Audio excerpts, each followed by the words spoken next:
এরকম 5 কেজি ওজনের একটি কোকোপিট ব্লক বীজানোর জন্য আপনার প্রয়োজন হবে কমপক্ষে 40 লিটার পানি। প্রিয় দর্শক, আমরা কোকোপিট ব্লক বীজানোর জন্য ড্রাম রেডি করেছি এবং আপনারা দেখতে পাচ্ছেন এই যে আমাদের কোকোপিট ব্লক।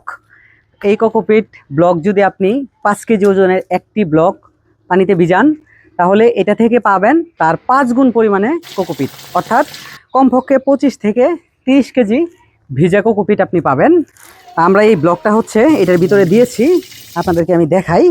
এই যে দেখেন, এই যে ভিজানো হয়েছে, এগুলো হচ্ছে কোকোপিট। তো কোকোপিট দিয়ে মূলত হচ্ছে মাটির বিকল্প হিসাবে কোকোপিট ব্যবহার করা হয়। কোকোপিটে উৎপাদিত চারা এগুলোর গুণগত মান অনেক ভালো থাকে।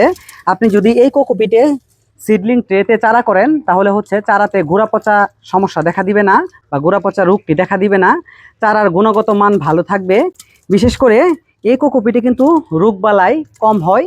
এই কোকোপিট যদি আপনি ব্যবহার করেন তাহলে গাছ থাকবে সুস্থ সবল, রোগমুক্ত।